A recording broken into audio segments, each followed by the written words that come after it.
Hello, and welcome to the Let's Talk Transformation podcasts. I am delighted to welcome David Dinwoodie and Jim Ritchie-Dunham today to talk about creating flourishing and healthy ecosystems, one of my favorite topics. David, Jim, welcome to the show. Great to be with you. Yeah, thanks. It was great to be with you again. And hello, everybody. It's great to have you. I mean, I know we recently co-authored an article on the topic of, well, you recently co-authored the article on the topic of leading healthy ecosystems in the Developing Leaders Quarterly, and I will put the link in the show notes so that our listeners can go and read it. But it gave great insights into this topic, but I know it's something you work on more regularly, more generally. David, you in your work, research and writing on strategy and leadership as a senior faculty member of the CCL and also in executive education. And Jim, you as the president for the Institute of Strategic Clarity, which is affiliated with Boston College and Harvard, and where you carry out global research and writing on this very topic of abundance-based outcomes as opposed to scarcity-based outcomes. One of my favorite topics. I'm going to stop there. But could I invite you both to just briefly introduce your work and why this topic is so important to you? Jim. Oh, wonderful. Well, thank you. Yes, the thing that intrigues me is there are a lot of people, talk about what we need to fix in the world.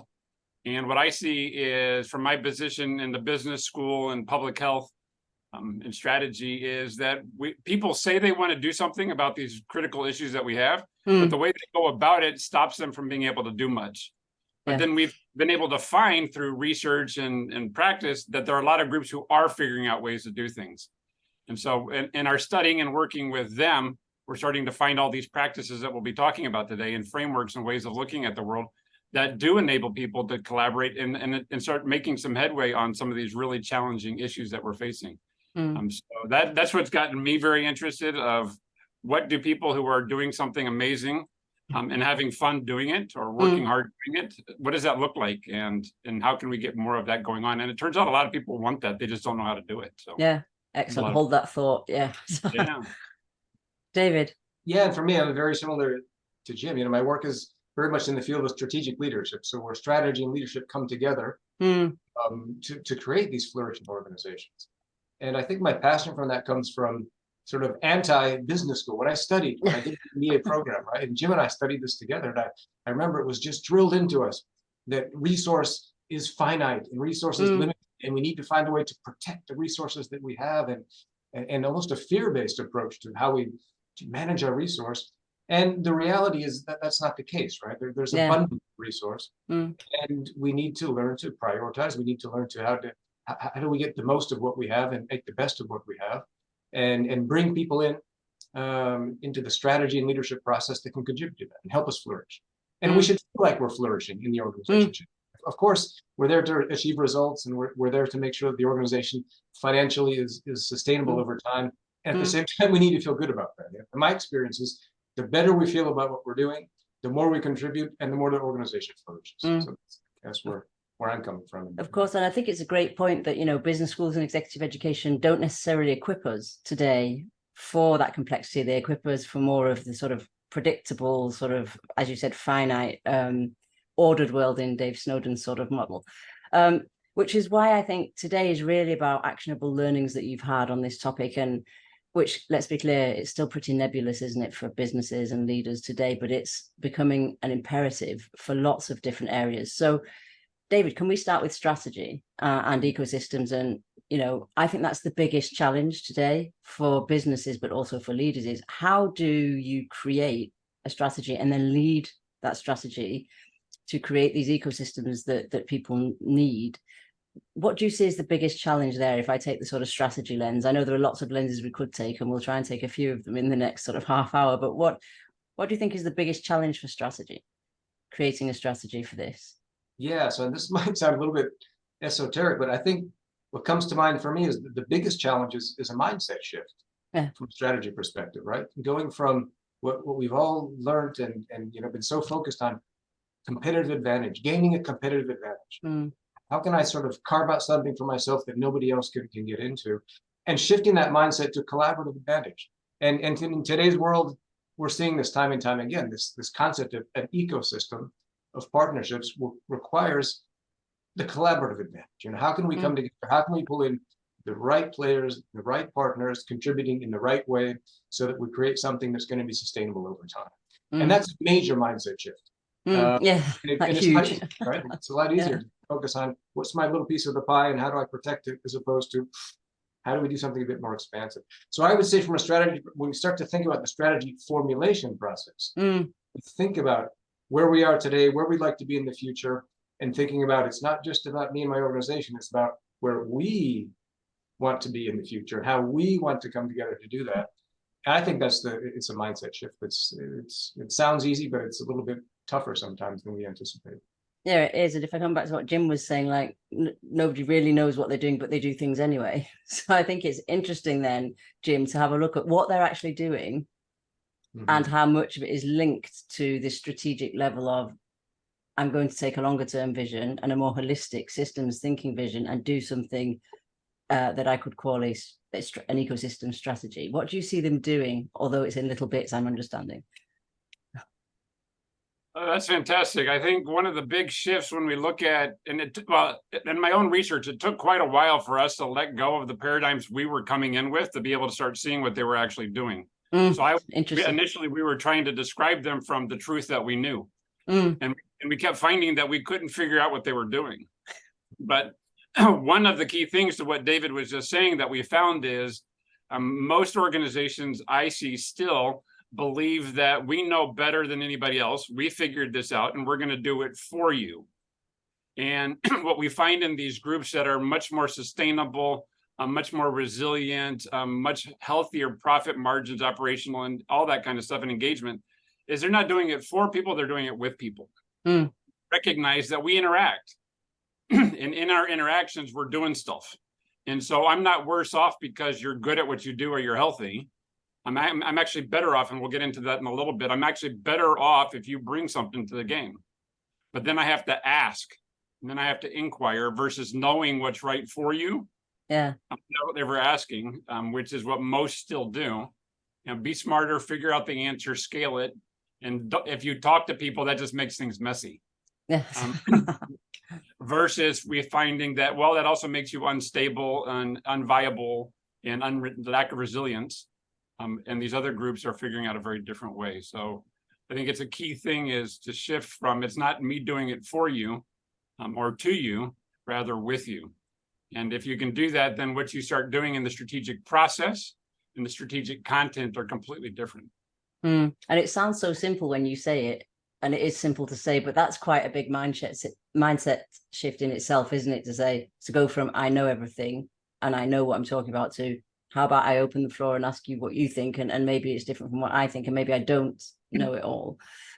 So is that one of the differentiating factors for both of you? I mean, you list quite a few in your article around the differentiating factors of creating viable and sustainable ecosystems. So I'm hearing the mindset shift. What else are you seeing, David?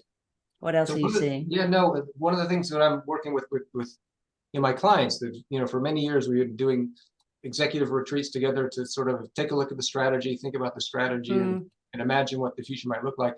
And now it's about reimagining the value chain from start to finish, right? Thinking, farther, going deep into the value chain. Yeah.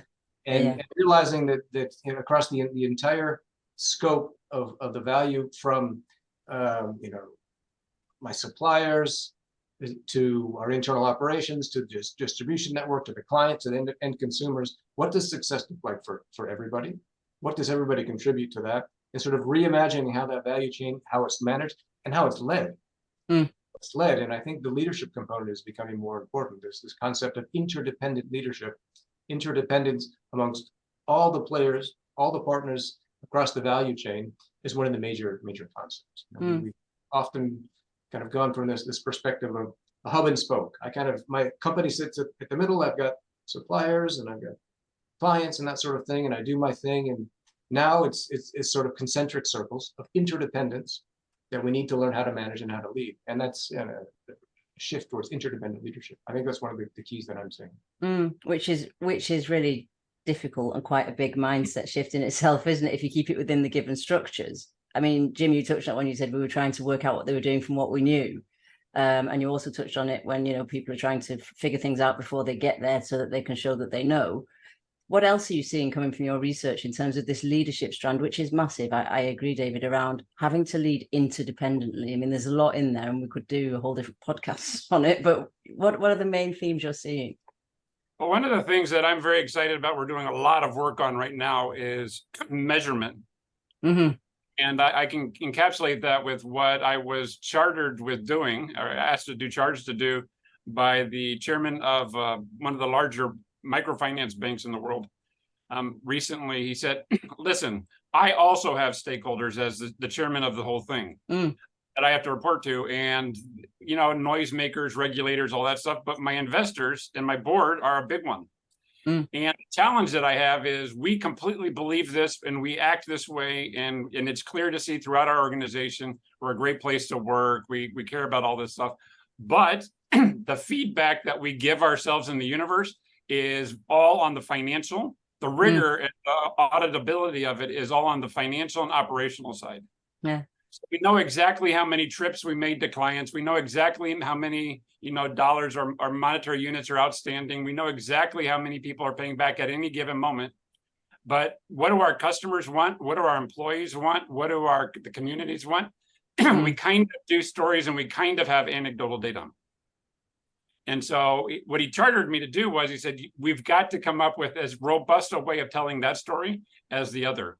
Because when we don't, even for the groups that want to do what we're talking about and can lead from a new mindset, he said, at the end of the day, I have to make money for my investors. Of course. And so the only indicators I have are financial and operational. Then the other stuff is nice. Then I have to cut the nice to get the results.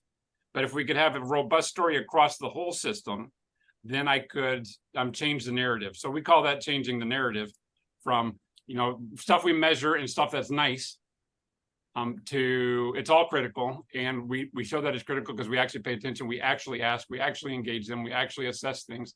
And we do that in a robust way so that it's one system that we're looking at, not, not operational, financial, and people. And So just what that's a critical thing. And just while we're on measurement, I love in your article, you both talk about the TVG, which I really love, like the total value generated. And it comes back to David's point, the fact that you're creating value completely differently and end to end across a system that maybe doesn't work together. Could maybe you just walk us through the idea of TVG and what it's actually measuring? Because for me, this answers two questions. One about value, that we always go, well, what do you mean value? How do you define it? And two, how do you measure the softer side of ecosystems? So it'd be great if you could walk us a little bit through the TVG indicator and how you got there. Perfect. So I can do that briefly and then love you to jump in too, Dave. So the idea with total value generated, or TVG, is that is the ecosystem that we're in, all the interactions that we have, we call those stakeholders, but all the people that we interact, are they better because we're here? Because they're interacting with us. And it turns out that's a very difficult question to ask from a certain mindset, and from a different mindset, it's easy to ask. So the question then becomes, and what that allows us to do is to ask two questions. For each of our key stakeholders, well, who do we think they are? And who are we engaging? And then how do they define value, not how we define value for them? And then how do they define value? And right now we're just keeping it relatively simple on their experience and their outputs. Okay. So what are they measuring for their success in outputs or activities? And what are they measuring in their experience that they're having? And there's a lot of rigor in the last 50 years on how to measure in an auditable way that you can defend financial movement and activities in your operations. So then he said, okay, well then are you actually making more money? Are you more efficient and effective in what you're doing as a key stakeholder? So we can measure some of those objective things based on their criteria and their experience. So subjective measurements of well-being and stuff, there's been a lot of work done by Dave's group and a lot of groups around the world in the last couple of decades around doing that robustly. But the point is we're measuring for them, what is your experience and your outcomes, and are you better off? And that's the second piece that in total value generated is really critical, is what is the baseline? And what we're finding in the definitions, and this gets into the math and other stuff, but is in the definitions of how we think about success from the organization's perspective, like profits or return on investment, there's an assumption of zero for the other people. So if I give you $100 loan, then you're better off than zero. But I'm not asking the question, are you better off than if I weren't there? So what else would you do? And we talk about like opportunity cost, but what is your baseline? And are you better off interacting with me or better off interacting with somebody else? Yeah. So then if you're making a salary and I'm paying you, it's not from better than zero, it's better than what you could make in your local market with your skill sets. Am I paying you better than that so that you're better off? So anyway, so with all of that, we can start to say from their baseline, based on their definition of what value looks like, are we adding value because of the way that we interact? And so it changes the whole optimization question. And it changes who's involved in deciding that. And we found lots of examples of people who are able to prove that they generate value for everybody. Everybody in the system is better off because they're there. But most of what we teach ends up saying, well, a couple of people are better off because we extracted a lot of value from everybody else. Everybody else is worse off, but a couple of them are better off. And we don't pay attention. No. Anyway, it's great. The idea of the total value generated. It's a great question, though, isn't it? Are you better off because you're interacting with me, and what's the value of our relationships? Because for me, relationships are the currency of systems. Whatever system we're talking about, we happen to be talking about ecosystems here, organizational ones, but any societal ecosystem. David, what's your take on TVG? And yeah, so I love the concept, right? Because it's so much more expansive and so much more robust than that's what we've been used to. And you spoke about relationship, both of you. What are relationships like as we're generating value together, right? And I think that's one of the crucial things is how do we come together and have people and organizations do that sort of thing? It's so easy to speak about interdependent, collaborative interactions and leadership, but how do we do that? And from an ecosystem perspective, I think there's some really interesting research coming from the network, professional networking field, which speaks about what are the main factors of effective networks. When we speak about ecosystem and networking within those ecosystems, some of the main factors of effective networks, right? And you know that effective networks professionally, they need to be open, they need to be diverse, with deep relationships with certain partners, right? And so what I'm seeing is more and more focus on building these deep relationships. Once we've identified who those ecosystem partners are, that my main interest is in the health of those people and their interest is in my health as well. How do we sort of interact? And so the research is showing us that to build these deep relationships in the networks and in the ecosystems, there are three crucial factors, others as well, but three crucial. One, reciprocity. I have to really believe that Susie and Jim, that you have my best interest at heart, and you have to believe that I have your best interest at heart. When that reciprocity exists, then, and that takes time to build a reciprocity, then we can actually come together and do things. And then trust, right? So after reciprocity, once I really believe and you believe that we're in this together, building the trust. And, we know that trust is built. How is it built? It's built day to day, week by week, month by month, year by year. So it takes quite a bit of time to build the trust in those ecosystems. And that is related to frequency. How frequently do we interact with each other? How do we get together with enough frequency so that we're building the trust and ensuring this reciprocity? So speaking about these deep relationships, which I think is important, more and more important, before it was, I've got my stakeholders and I have to kind of figure out how to work with my stakeholders. Now it's much more about how do I take care of the health of my partners, and those deep relationships, I think, are becoming more and more important. And I think people are experiencing, they're seeing that. And I think that's, again, a very different starting point, isn't it? And a very different mindset in terms of looking at where people can thrive. And you've mentioned quite a lot of healthy ecosystems. We'll come back to that in a minute. But before we do, also where people can flourish. And Jim, I know you've done a lot of work around the sort of abundance-based flourishing in ecosystems and in systems. Could you give us your definition of flourishing before we go into discussing what healthy systems may look like? Excellent. So we're working on flourishing. In another group, we call it thriving. But the idea is whole human well-being. And to the kinds of things that David and you were talking about, if you want people to show up and actually contribute, then the person shows up. And there are multiple attributes of this. So just dealing with my thinking, but not the others, doesn't work. So we worked on is coming up with a pretty basic definition to say, can we at least agree that there's a physical human being, there's a mental part of you, there's a relational or social part of you, And so the physical, mental, social, and that there's a spiritual or moral or ethical part of you. Absolutely. And there are many other dimensions that a lot of folks do, but can we at least agree that we're going to assess all of those in one human being, right? And so in the flourishing program, that's what we're measuring. And then we're also starting to look at what are some of the things that influence that on a global basis.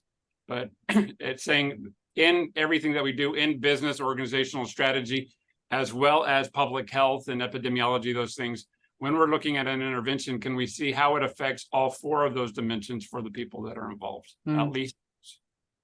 I love the fact that we're opening the dialogue around all those 4 dimensions, because if I come back to something David said at the beginning, about, the finite resources and it being quite a binary concept of the ordered world. And now we are entering into the multifaceted part of being a human being and actually taking that on board, because as you know, I work a lot in inclusion and belonging. And of course, that's bringing your whole self to work, which is this exact discussion around what do I need to flourish, which is probably quite different from what you need to flourish, Jim, or what you need to flourish, David. But it doesn't mean we can't work together and we can't collaborate. So I think inclusive systems are a must for healthy, I'm going to use the word healthy, we'll come to it in a minute, healthy ecosystems. But before we talk about how we define healthy ecosystems and how we almost measure that, what do you think that does for competitive advantages? If I come back to interdependent leadership, and the world is just getting smaller and smaller in terms of connection, isn't it? Because we're getting more and more connected. What does competitive advantage look like for both of you, from your research, from your experience, from what you're seeing in a healthy ecosystem? How would you be measuring it, David? Yeah, well, that's a big question, the measurement side of things. But what will it look like? Right. So I imagine, like I said before, I'm imagining the collaborative advantage. So that means that we take a look at each one of those players, partners in the value chain. They have something to contribute, which is special, something to contribute which has a value proposition, which is then built on and enhanced by the other players, right? So I'm thinking about some work I've been doing in the chocolate industry, right? And it very much around sustainability. So how do we take a look from a sustainability perspective and starting to measure sustainability and measure some of the primary factors of triple bottom line and that sort of thing? We have to take this very expansive view of the value chain and say, okay, we need to make some changes if we're going to be profitable, as well as prosperous, as well as sustainable across the value chain. Some fundamental changes have to happen. So we have to go back to the very beginning. What about the farmers? What does success look like for a farmer? And what does the farmer contribute from a value perspective that we're going to be able to build upon, so that farmer can flourish and adds something to the value chain? What about the cooperatives where the farmers are actually engaged, right? What will success look like for the cooperatives, and how do they add some sort of value which enhances what we're doing? What about our suppliers, the different suppliers, and how do they measure up from a sustainability perspective, and how to select those suppliers that actually are, they have a lower carbon footprint or whatever that might be, that contributes, and they're adding something special, and that just kind of builds a little bit more value. And then internally, how do we organize ourselves from a sustainability perspective to add value? Our distribution network as well, our clients, the consumers. And so taking a look at from start to finish, how each one of those players, partners, adds something special that contributes to the value proposition is crucial. And it's becoming much more complex, much more interesting. Yeah.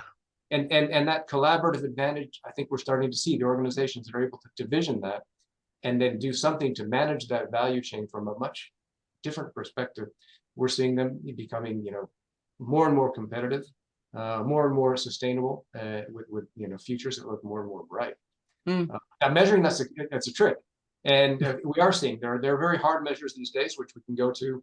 Some of them around profitability, of course, that's the easy one. Others are on other sustainability measures, and we're seeing much more attention being paid to real costs, real profits, real values, and coming down to the numbers to back that up.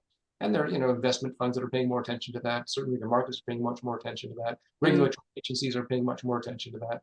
And I think that all contributes to how we'll get to a system of measurement around that total value proposition. Hence the TVG discussion. Exactly. around, what exactly we're measuring and why. Jim, what are you seeing in terms of competitive advantage in your research and clients? I'm remembering it because I'm looking at David, and we studied together business school in Barcelona back in the early 90s. The thing that was sort of big on topic then was Michael Porter's insight that people believed that it was either quality or cost. Yeah. Yeah, high quality or low cost. And what he showed was that's not true. You're thinking about it wrong. He said the higher quality you have in the process, you can actually lower costs and be more efficient. So it's not a trade-off.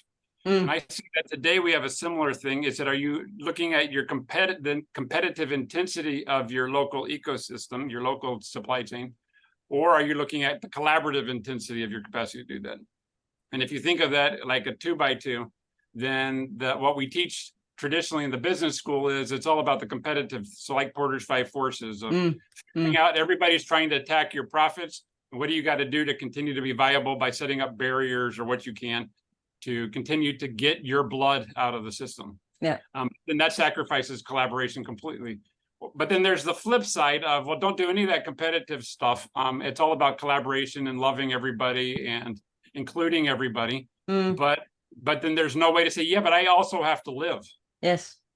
Yeah. And so what we're finding is that these groups are figuring out how to both simultaneously increase the competitive intensity and collaborative intensity by doing what David said a few minutes ago. If I actually believe that that I depend on the nutrient soil that I'm trying to grow in, right? If my customers and suppliers and all those aren't healthy, then I'm not going to get any value with them and from them, right? So they got to be healthy. So I can start to think of, they each have their 5 forces.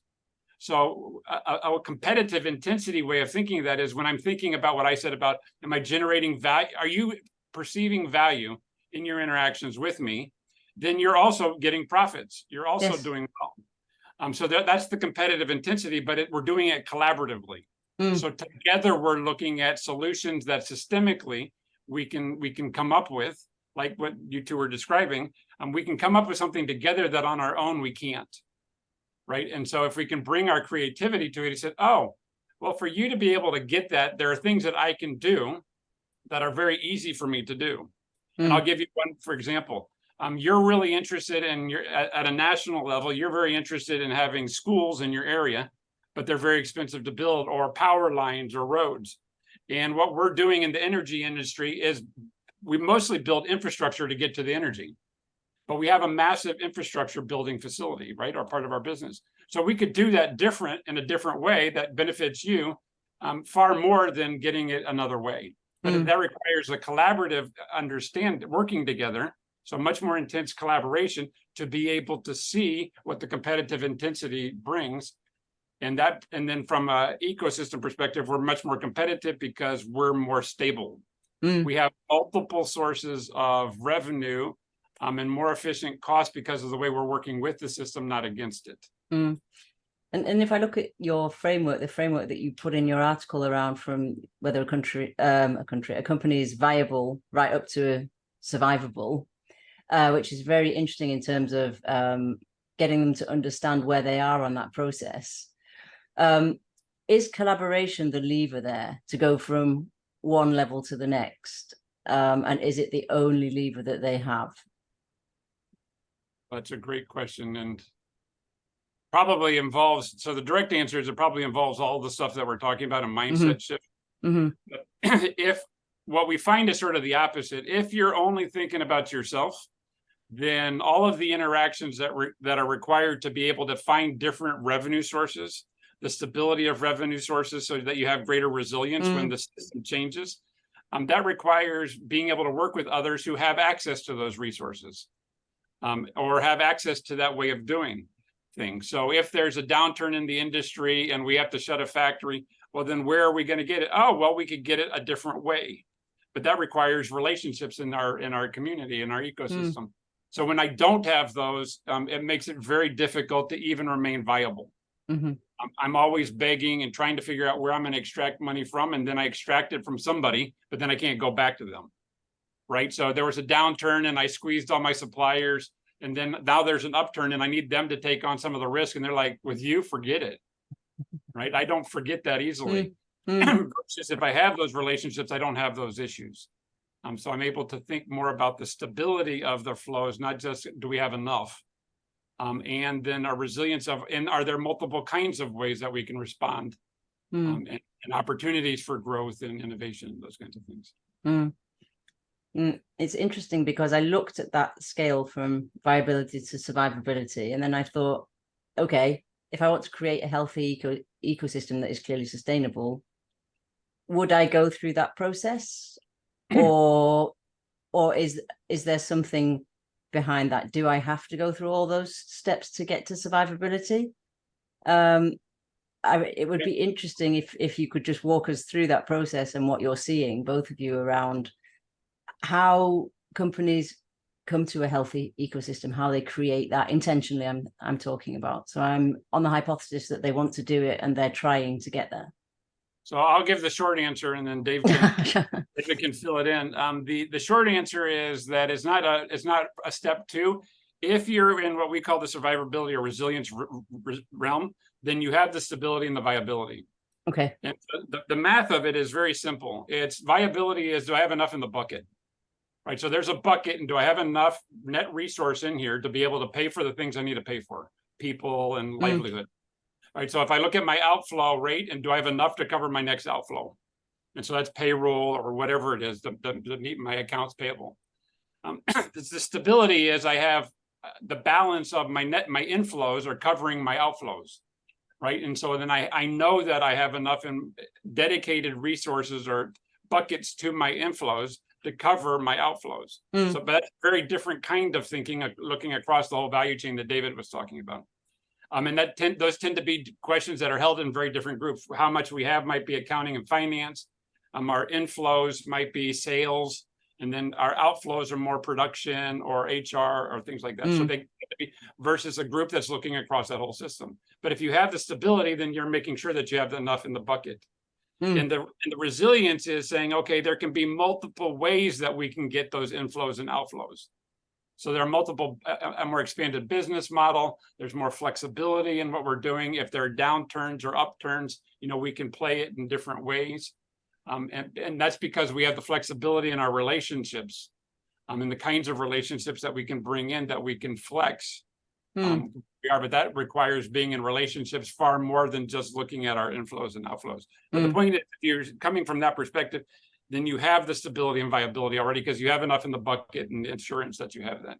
But that was the long, short answer. And Dave, what do you see? Are you going to give us a short, long answer, David? I've got some ideas about it. I think I might throw this over to you, Susie, because this has so much to do about creating systems, human systems, right? How we create human systems and get people to start to come together. And I think we've advanced quite a bit on that internally in organizations, but now doing it across organizations and across ecosystem partners. And you're such an expert in, crafting human systems.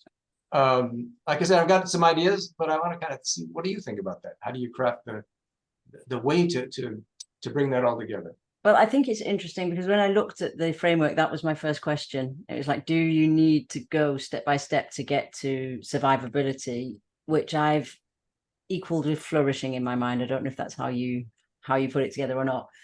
But survivability sounds a little bit like a struggle, but for me, it's not. It's flourishing. You've got to somewhere where it's regenerative, where people can be themselves, where you can. And I thought, well, if I put that onto what I do in connecting human systems, there are always various different levels of maturity, and therefore I've sort of answered my own question, I suppose, if I take it from my lens, which is you can have people who've already starting at step 3 or step 2, but you're right, Jim. If I look at the people at step 3, they've already understood and integrated steps 1 and 2 in terms of viability and stability. I think my big question around the human systems thing is, how do you scale it? So how do you scale relationship maturity?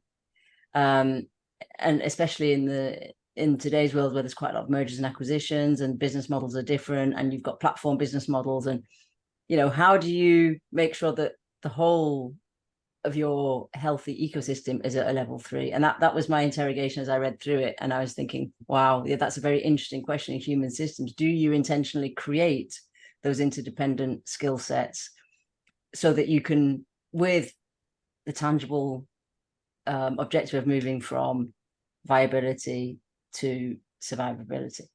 And that was my question, was it built like that from your perspective? And if it was, what's the research behind it? What made you think like that? Yeah, that's my thoughts on human systems. I think they can scale quite quickly if you have the right mindset and the right relationships. You can actually get a wow effect as it just sort of scales out of control, but in a good way. And you're thinking, okay, yeah, this is what systems thinking is about. This is what healthy systems are about. Yeah, and there is our experience at the Center for Creative Leadership is there is a bit of a step-by-step process to go through, which some of those steps you can go through quite quickly or not, depending on where the ecosystem partners stand, right? So we're really speaking about transforming relationships in an ecosystem, yes. going from traditional business model to a network ecosystem approach, and that's a major transformation, right? Yeah, huge. And we do know that any major transformation requires something. We speak about quite a bit about boundary spanning. How do we span boundaries, and how do we lead across different boundaries, whether it be internal boundaries within the organization, horizontal or vertical boundaries, whether they be external boundaries or demographic boundaries, whatever those are. And there's a bit of a step-by-step process there. The first step in bringing together different organizations and getting them to work together in partnership and ecosystems is, interestingly enough, is kind of managing the boundaries, delineating who does what, understanding who does what, and making sure that there's a sense of respect and trust, right? Now that I understand you, you understand me, there's a base level of respect and trust, and then we can go to the next step, which is starting to create some common ground, some commonalities, understanding, okay, when we come together, what can we do differently? How could we do it differently? What can each one contribute to that? And how can we interact in much more productive, positive ways? And then we go to the third stage, which is really about transformation. And okay, what can we actually do together totally differently that would disrupt the sector, that would whatever, make us special and different? And my experience has been brought into organizations, quite often saying, we need to transform. Just get people together to collaborate with other people and transform it. So, no, wait. There's a step by first we develop some trust, then some commonality, then we can start the transformation process. And as you were saying, Susie, sometimes those phases can be fast or slow, depending on where the people stand. And what we can't do is skip the process. We can't go straight to transformation. We can't go straight to flourishing until we've really understood, and respected and generated those commonalities that underline way to work together. That's been our experience. And I just think that in itself, because humans are an inexact science, that in itself is a process, isn't it? And it's a sort of regenerative process. Sometimes it'll work really well, other times it won't, for lots of different reasons. So, the title of the article that you co-authored, Leading Towards Healthy Ecosystems, places where people can flourish.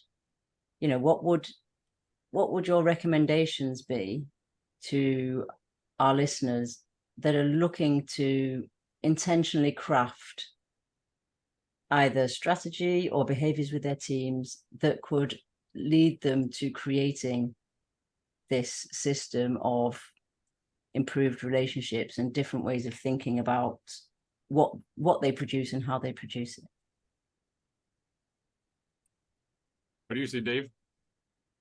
So recommendations about that. So, one, I think, again, we did, let's start at the beginning, which is a mindset shift, and recognizing this will be a mindset shift, and getting on board about that.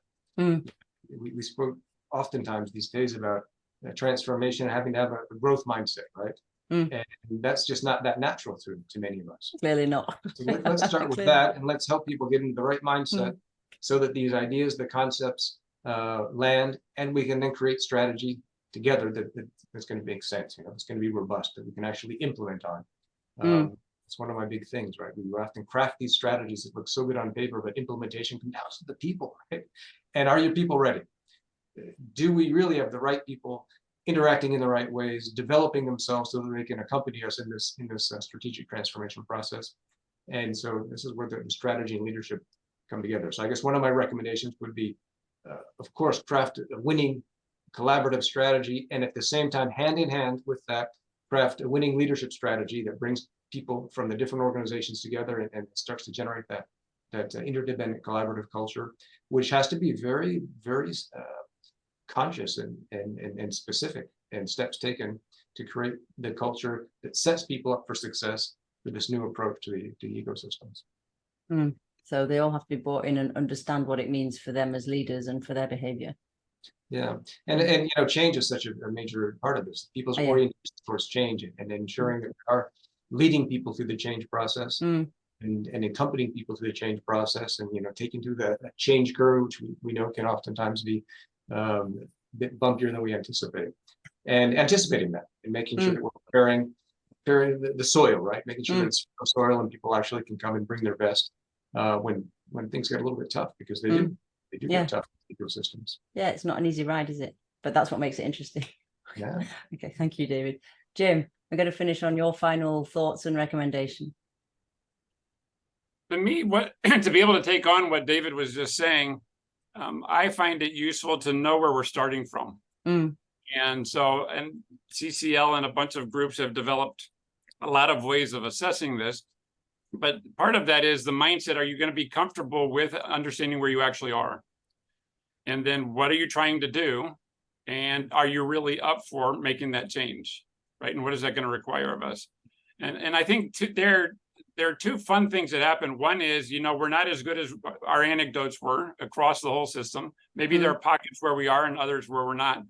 And are we serious about this? Because if we're not, then we're not going to ever build up those 3 elements that David was talking about. Versus saying, we're serious about this and we've got to look at how healthy we are. So if I'm going to run a marathon, am I not able to get off the couch? Or am I already walking 3 or 4 miles a day? Those are very different states. But the second thing that's exciting is to start discovering the pockets of flourishing, of survivability or resilience that already exist within our own organization. And that to me has been some of the funnest stuff, is to start finding pockets in the most unsuspecting places, to say, people in your own organization have already figured out how to do this. Yeah. And so we don't have to customize this for you. They've already done a lot of that work for us. So that doesn't mean that's going to work for everybody and scale across, but that we can start to look for, how are we actually doing today? Where do we need to be? And are there pockets of people with our groups within our organization that are already doing something towards where we want to be? And groups that are very far away from it. So it's not homogenous across the whole community, the whole organization. I mean, there can be lessons learned about how to take this on, and make those kinds of shifts where we actually stand, and being comfortable and looking at where you actually are. Yeah. And where you need to be. That's great. And really looking into your system and often discovering stuff that works really well that you just isn't visible. So. Yeah, I mean, the quick example I gave you a couple of times ago was, in this bank, say they have 4 million customers and they're in groups of 20 to 25. So you got 150,000 groups of 25 people that are meeting every week or two. Wow. And in our initial survey and initial interviews, I think about 10% of them are way off the charts doing stuff that you don't know how to measure. Yeah. Yeah. But that's 15,000 groups that are doing something very cool. And in PepsiCo, we found similar things. In the military, we found similar things. So in most unsuspecting places, you could just say, people are pretty cool and people are pretty creative. So maybe in that distribution, you actually have people that are figuring some of this out, but you have to be willing to do the diagnostic and listen and inquire and all that stuff. So yeah, let me just jump in, because I think that's one of the big opportunities and one of the big challenges in this ecosystem approach, is that oftentimes, as Jim was saying, the most creative solutions are happening on the fringe, right? Yeah. Happening on the fringe. How do we capture that and bring it into the core? This is a concept we work with quite a bit at CCL, about fringes to core, right? Because certain things on the fringe that do need to become part of the core of the organization. And the core of the organization tends to resist that, doesn't it? So this is the huge opportunities and big challenges as well, managing that fringes to core sort of these ecosystems. Yeah, it's really important. The voices that aren't heard as much or that aren't heard at all, because they're doing interesting stuff under the radar. So go and find them. Yeah. Okay. Well, thank you for a brilliant conversation, both of you, and for sharing your anecdotes and your expertise and your research. Where can people find out more about you, Jim? Let's start with you, about you and what you do and the research we've talked about. So if you look up Institute for Strategic Clarity, Then you'll find a lot of case studies, a lot of access to our publications, we have a video library, a knowledge base of all the cases, or you can look up Thriving from Work and you'll find our work at the Center for Work, Health, and Wellbeing at Harvard, or you can look up Human Flourishing at Harvard. And there's a whole bunch of publications and things that we're measuring and showing within the workforce at different levels on what we're finding. So any one of those are easy to find. Or look up Ritchie-Dunham. I'm the only one on the planet hyphenated. So. Okay, excellent. I'll do that. And I'll also put those links in the show notes so that they can find them more easily. David, where can we find out more about you and what you do and your research? A few different sources. One, at the Institute for Strategic Clarity. I collaborate with Jim as a research associate there. So the Institute's doing wonderful work, as he was just describing. And of course, at the Center for Creative Leadership, where I'm a senior faculty member, that's cco.org. And we have quite a bit of resources open to the public, white papers and articles that I think you'll find quite interesting.